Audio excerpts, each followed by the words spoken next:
आपका ये important questions रहा इलेक्ट्रिसिटी चैप्टर का। इसमें न्यूमेरिकल्स भी और कुछ इंपॉर्टेंट आपके क्वेश्चंस नीचे दिए गए हैं।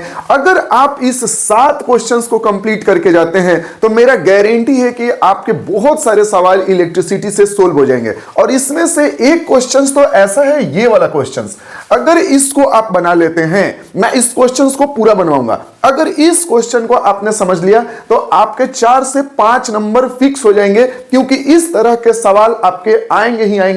तो मैं गारंटी देता हूं कि इस सवाल को आपको मिस नहीं करना है, इसको देखना ही देखना है। और बाकी इसमें जो भी न्यूमेरिकल्स हैं, मैंने उसको काफी मतलब कि रिसर्च करके और देख सोच समझ के आपको यहां पर लिखा है, इसीलिए आपको ये 7 क्वेश्चंस को बिल्कुल भी मिस नहीं करना है। इसमें से जो आपको आ रहा है आप उसको बना लीजिए, नहीं तो मैं ये सारे क्वेश्चंस को डिस्कस करूंगा और उसके आंसर्स भी दूंगा। तो आप इस पूरे न्यूमेरिकल्स को और ये क्वेश्चंस को जरूर देखेंगे लास्ट तक। हमारे ये गारंटी है कि ये आपको बहुत हेल्प करेगा पूरे इलेक्ट्रिसिटी चैप्टर के एग्जाम्स में। ठीक है, तो चलिए आपका हम लोग फर्स्ट नंबर सवाल देखते हैं। फर्स्ट नंबर सवाल क्या है?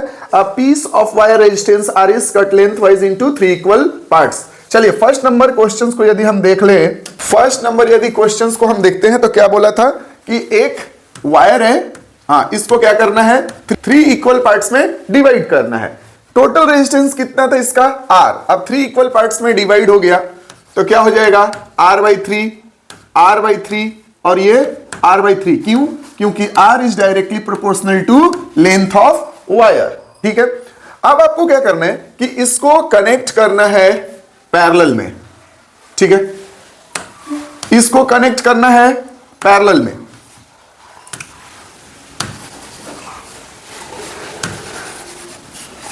इसको हमने क्या कर लिया? पैरेलली कनेक्ट कर लिया। तो ये हो गया R/3, ये हो गया R/3 और ये हो गया R/3। ठीक है, अब यहां से काम करते हैं। R इक्विवेलेंट की हमें वैल्यू निकालना है। तो आपने क्या पढ़ा है? 1/R equivalent is equal to 1 upon में R1 प्लस 1 अपॉन में R2 प्लस 1 अपॉन में R3। यहां से आप देख सकते हैं कि ये R अपॉन जो 3 है, तो 3 जब ये ऊपर चला जाएगा तो 3/R plus 3/R plus 3/R। LCM लिए क्या हो गया? R। ठीक है, R1 जा R, यानी 3 प्लस 3 प्लस 3 हो जाएगा, यानी कि 9 अपॉन में R हो जाएगा। ठीक है, 9 अपॉन में R। अब यहां से देखिए तो 1/R equivalent is equal to 9/R, यानी कि R dash is equal to R upon में 9 हो जाएगा। आपसे क्या वैल्यू पूछा है? R अपॉन R डैश का। ठीक है, R अपॉन R डैश की वैल्यू हो जाएगी, तो फिर उसके बाद से R का वैल्यू तो R ही था, ये वैल्यू कितना हो जाएगा? R अपॉन में 9। अब ये 9 चल जाएगा, ये आपका जो 9 है ऊपर चला जाएगा। ठीक है, ये R नीचे रहेगा, सॉरी ये R ऊपर का ऊपर, यहां से कट गया, वैल्यू आ जाएगा 9 इसका आंसर होगा। फर्स्ट वाले का आंसर आपका क्या होगा? 9। चलिए सेकंड क्वेश्चंस को हम लोग देखते हैं। तब हम लोग सेकंड क्वेश्चंस को देखते हैं। सेकंड क्वेश्चन क्या है? कि an electric bulb is rated to 20 volt 11 watt the resistance of its filaments when we close with a power supply of 220 volt. यानी 220 वोल्ट दिया हुआ है, आपका पावर दिया है 11 वाट और आपको रेजिस्टेंस सिंपली निकालना है। तो ये बहुत ही सिंपल है, इसके लिए हम लोग क्या कर सकते हैं? इसका यहीं पर कर लेते हैं। ठीक है, यहां पर देखिए दूसरा नंबर सवाल को आपको बताते हैं। पावर कितना दिया है? 11 वाट दिया हुआ है। ठीक है, V कितना दिया है? 220 वोल्ट दिया हुआ है। हमको क्या निकालना है? रेजिस्टेंस। फॉर्मूला लगाते हैं, P is equal to V² upon में R। V² अपॉन में R। V की वैल्यू कितनी दी हुई है बाबू? V की वैल्यू कितना दिया है? 220। तो 220 का स्क्वायर करेंगे तो 220 गुने 220 अपॉन में आपका R नहीं पता है। ठीक है, और पावर कितना दिया हुआ है? 11 वाट। 11 से यदि इसको हम कट करते हैं, 11 2 जा 20, यहां पर 20 हो जाएगा, 11 से कट जाएगा। अब 20 को इससे मल्टीप्लाई कर दिए, कितना हो जाएगा? तो R इज इक्वल टू यहां से आ जाएगा 20 को 0 से किए 0, 20 दूनी 40, हाथ में लग गया 4, 20 दूनी 40, 4 44, 4400 ओम आपका आंसर हो जाएगा। 4400 ओम आपका आंसर है। तो सेकंड सवाल आपने देखा कितना इजी था। थर्ड सवाल को देखते हैं। तो यहां पर करेंट और वोल्टेज ग्राफ दिया हुआ है जिसमें 3 रेजिस्टर्स आपको दिए हुए हैं और इसको डिसेंडिंग ऑर्डर में हमको क्या करना है, लिखना है। तो 3rd नंबर सवाल को हम यहां पर देख रहे हैं, इसका फिगर आपका ग्राफ यहां पर दिया हुआ है। आइए इसको हम लोग देख लेते हैं। तो यहां पर देखते हैं हम लोग कि जब रेजिस्टेंस हाई होता है तो करंट क्या होता है, कम होता है। ठीक है, तो यहां पर आप देख रहे हैं R3 तो यहां पर आप देख रहे हैं कि जो R3 है वो क्या है, मतलब कि वोल्टेज ज्यादा है लेकिन करंट इसमें कम है। और यहां पर आप देख रहे हैं कि वोल्टेज कम है लेकिन करंट ज्यादा है। तो आप क्या समझ रहे हैं कि रेजिस्टेंस जो ज्यादा होगा तो आपका करंट कम होता है। तो R3 जो है यहां पर मैक्सिमम है, R3 मैक्सिमम और R1 मिनिमम होगा यहां पर, मतलब सबसे कम रेजिस्टेंस R1 होगा और सबसे ज्यादा रेजिस्टेंस R3 होगा। तो इसको डिसेंडिंग ऑर्डर में लिखना है तो R3 सबसे ज्यादा मैक्सिमम, उसके बाद होगा R2, उसके बाद होगा R1। ये बहुत ही इजी था, आपका MCQ टाइप में आ सकता है। ठीक है, इसको ध्यान रखेंगे। नेक्स्ट आपका क्वेश्चन है, establish the relationship between commercial electrical energy and the SI unit of electric energy. चलिए इसको हम लोग देख लेते हैं। 4 नंबर सवाल को यहां पर देखते हैं। 4 नंबर क्वेश्चंस को हम डायरेक्टली यहां पर देखते हैं। तो हमें पता है कि इलेक्ट्रिकल एनर्जी का जो SI यूनिट होता है वो क्या होता है, जूल। इलेक्ट्रिकल एनर्जी का जो SI यूनिट होगा क्या होगा, जूल होगा। और कॉमर्शियल एनर्जी जो आप यूज कर रहे हैं, जो आप अपने घर में लाइट वगैरह जला रहे हैं, उसका क्या होता है, किलोवाट आवर। किलोवाट आवर क्यों होता है बाबू, आप बहुत ज्यादा एनर्जी यूज करते हैं तो उसको छोटा यूनिट में नहीं बताया जा सकता, उसके लिए बड़ा यूनिट की हमें जरूरत पड़ेगी, तो किलोवाट आवर में लिखेंगे। अब आपको यहां से देख सकते हैं कि 1 kilowatt hour is equal to क्या हो जाएगा, तो 1000 वाट इंटू आवर में कितना होता है आपका सेकेंड, तो 3600 सेकेंड हो जाएगा। 3600 सेकेंड हो जाएगा। इसको हम क्या लिख सकते हैं, 3.6 into 10 to the power 6 joule energy. तो ये आपको डायरेक्ट याद ही रखना है कि 1 किलोवाट आवर में कितना जूल एनर्जी होगा, 3.6 into 10 to the power 6 joule energy होगा। अब आपका नेक्स्ट सवाल है, बहुत ही इंपॉर्टेंट सवाल है, इसको ध्यान देना है। इसमें आपको इक्विवेलेंट रेजिस्टेंस बताना है, इसके लिए हम अलग से आपको बनाएंगे और इस पे थोड़ा सा टाइम टेकन लगेगा, लेकिन एक सवाल को यदि आप देख लेते हैं तो आपका कोई भी डाउट नहीं रहेगा। आपका ये एक मोस्ट इंपॉर्टेंट सवाल है, आप इसको ध्यान में रखेंगे और मैं आपको इसको बताता हूं। सबसे पहले आपको क्या निकालना था, इसमें सबसे पहले निकालना था R इक्विवेलेंट। अब देखिए R इक्विवेलेंट आपको टोटल सर्किट का निकालना है। तो देखिए ये वाला जो आपका ओम है ये है और यहां पर जो भी आपके रेजिस्टेंस है ये सब सीरीज में कनेक्टेड हैं, लेकिन यहां और यहां ध्यान से देखेंगे तो ये पैरेलल कनेक्टेड है। तो सबसे पहले जो पैरेलल कनेक्टेड है उसके लिए अलग फॉर्मूला होता है, तो आप देखेंगे उसको। तो मैं यहां पे बनाता हूं 1 अपॉन में R equivalent is equal to 1 upon में 6 ओम प्लस 1 अपॉन में 3 ओम हो जाएगा। आपने ये फॉर्मूला पढ़ा होगा कि 1/R1 plus 1/R2 plus 1/Rn ऐसे करके करेंगे।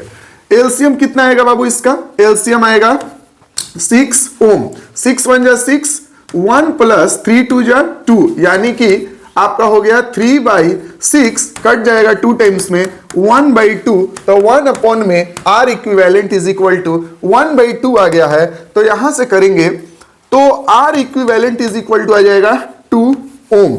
तो आपने देखा कि इसके लिए आपका जो R इक्विवेलेंट आया वो कितना आया है, 2 ओम। ठीक है, अब टोटल सर्किट का यदि आपको R इक्विवेलेंट निकालना है तो सबको ऐड कर दो, कितना हो जाएगा 2 1 3 3 4 7 7 1 8 8 2 10, यहां पर आपका आ जाएगा 10 ओम। ठीक है, तो ये आपका फर्स्ट सवाल।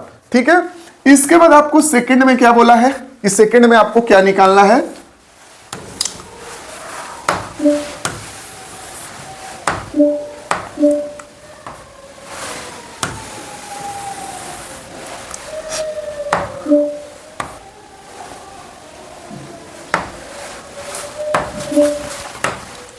सेकंड में आपको क्या निकालना है, तो सेकंड में बोल रहा है कि आपको निकालना है ब्लू एम मीटर की वैल्यू क्या होगी।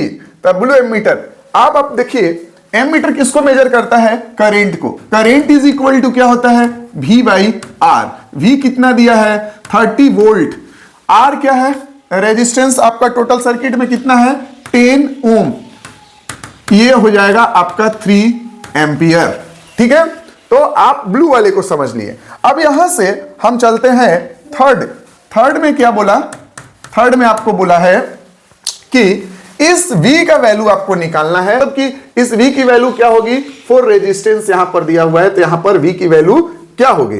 तो V इज इक्वल टू, अब क्या फॉर्मूला पढ़े? V is equal to I R. तो V is equal to current है आपका 3 एम्पियर और R है 4 ओम, हो जाएगा 12 वोल्ट। इसकी वैल्यू कितना आ गई? 12 वोल्ट। इसका कितना आया था? 3 एम्पियर। ठीक है, इसके बाद क्या बोल रहा है कि आपको V निकालना है अक्रॉस 6 ओम। अब V इज इक्वल टू क्या होता है? अब आपका V इज इक्वल टू क्या होगा? V इज इक्वल टू होता है आई आर। ठीक है, V is equal to I R. अब यहां पर करेंट देखना होगा कि करेंट आखिर है क्या। ठीक है, तो आपको एक बात बता दें कि यहां से करंट कितना इंटर कर रहा है? 3 एम्पियर। ठीक है, अब 3 एम्पियर करंट इंटर करेगा तो इस पूरे के लिए करंट कितना होगा, और सॉरी वोल्ट कितना होगा? तो आपको क्या करना है कि ये जो आर इक्विवेलेंट आपने 2 ओम निकाला, इन दोनों के लिए आर इक्विवेलेंट क्या निकाला है? 2 ओम। यहां से कितना इंटर कर रहा है करंट? 3 एम्पियर। तो अब आपको वोल्ट निकालने के लिए इस करंट को और ये आर इक्विवेलेंट को मल्टीप्लाई करना होगा पैरेलल में। ठीक है, तो V इज इक्वल टू आ जाएगा आपका 3 एम्पियर करंट और रेजिस्टेंस क्या है? 2 ओम, यानी कि 6 वोल्ट आपका आंसर होगा। अब आपको एक बात बता देते हैं कि जब पैरेलल में होते हैं रेजिस्टेंस तो वोल्ट उनके लिए क्या होता है? सेम होता है। अब यहां से बात करें, आपके इस पिंक वाले एम्पियर का वैल्यू पूछ देगा आपसे, पिंक वाले एम्पियर का। तो आपको क्या करना है? करेंट इज इक्वल टू होता है V बाई आर। V कितना निकाला है? तो इसके लिए है 6 वोल्ट। R क्या है? 6 ओम। कट जाएगा, क्या आ जाएगा? 1 एम्पियर। तो क्या वैल्यू हो जाएगा इसका? 1 एम्पियर आपका वैल्यू हो जाएगा। तो आप देख रहे हैं कि अगर एक सवाल ये आप समझ लेते हैं तो आपका सारा सवाल बन सकता है। तो इस तरीके से ये क्वेश्चंस आपका बनेगा। और भी हैं, लेकिन मैं इतना समझाया हूं तो उम्मीद करते हैं कि आपको आगे भी इसमें समझ में आ जाएगा। तो चलिए, इसके साथ आपका ये क्या होता है? खत्म होता है न्यूमेरिकल्स वाला पार्ट। अब आपका एक दो और क्वेश्चंस थे पीछे, यदि हम देख ले। क्या क्वेश्चंस थे? Find the change in resistance if the length is twice and area is half. मतलब कि रेजिस्टेंस में क्या चेंजेज आएंगे यदि हम लेंथ को 2 गुना कर दे और एरिया को आधा कर दे, तो आपका क्या चेंजेज आएगा? आइए देखते हैं। तो रेजिस्टेंस इज इक्वल टू क्या पढ़े हैं? रो इंटू एल अपॉन में ए। अब क्या बोला है कि एल को 2 टाइम्स कर दो, तो R dash is equal to, अब यहां पर आपको क्या निकालना है? अलग वाले रेजिस्टेंस। तो रो इंटू 2L, एल को आपने क्या कर दिया? 2 गुना, और एरिया को क्या कर दिया? हाफ, मतलब कि आधा कर दिया। चलिए भाई, इसके बाद देखते हैं। तो रो इंटू ये 2 इधर डिवाइड में मल्टीप्लाई में होगा तो ऊपर चल जाएगा, तो 4L डिवाइडेड बाई A। ठीक है, ये हुआ न्यू वाले का। अब दोनों में क्या चेंज हो जाएगा? अगर इसको और इसको डिवाइड करें तो आपका रो एल और ए यहां पे कट जाएगा, रो एल और ए कट जाएगा और आ जाएगा 4 टाइम्स आपका जो रेजिस्टेंस है वो क्या हो जाएगा? इंक्रीज हो जाएगा। अगर हम लोग लेंथ को क्या करते हैं? इंक्रीज कर देते हैं 2 टाइम्स। समझ गए कि नहीं? ठीक है,